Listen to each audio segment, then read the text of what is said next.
Hello and welcome to this video in the series about each of the new constituencies. For this video we'll look at one of the new constituencies in Yorkshire and the Humber.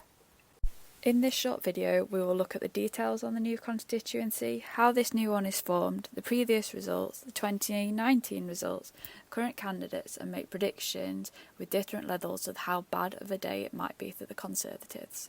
Please comment below for anything you'd like to see and subscribe to our channel to see new updates that we'll do and discussion videos as the election gets closer. There are lots of changes with boundaries in the next election, so we're going to give a quick overview of how the boundaries are changing and how it's going to affect each seat. Only 65 seats, or 10% of the seats, are staying the same, so here we're going to compare how the new seat compares to the main one that is replacing. There are some huge changes, such as the City of Chester, which now has 2 seats, but some seats are being completely dissolved, with populations moved to neighbouring seats. So why are the boundaries changing? Every so often there are boundary changes to represent the current population movements. Some of them are based on land without any population, and some of them are just because of population, for example new housing estates. 2021 was the census year, which has helped inform these changes. The last major change in the boundaries was 2010. Now let's look at some of the details about the constituency. There are 8 regions in England, with Scotland, Wales and Northern Ireland on a country basis. There are 32 seats in Wales, 57 in Scotland, 18 in Northern Ireland and an average of 60 in each of the English regions. The population can vary hugely. The highest is nearly 152,000, which is in Birmingham Ladywood, while the lowest is less than 27,000, which is in the Western Isles of Scotland, which also has the lowest electorate at 21,000.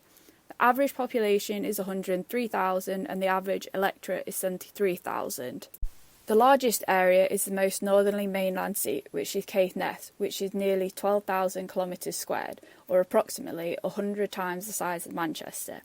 The average is 380, while the smallest is only 6.8. The average percentage of the 16 to 49-year-olds is 41%, with the highest in Leeds Central and the lowest in North Norfolk, which also has the highest 65+. The average 65+ is 38%, with the minimum at 15%, which is in the area around Canary Wharf.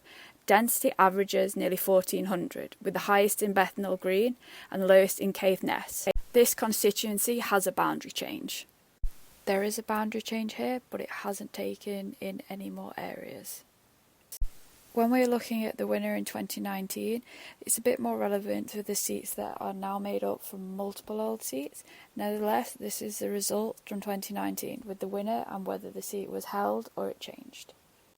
Here are the winning party and those that came second, and also the majority. The size of the majority is key when considering how this seat might change.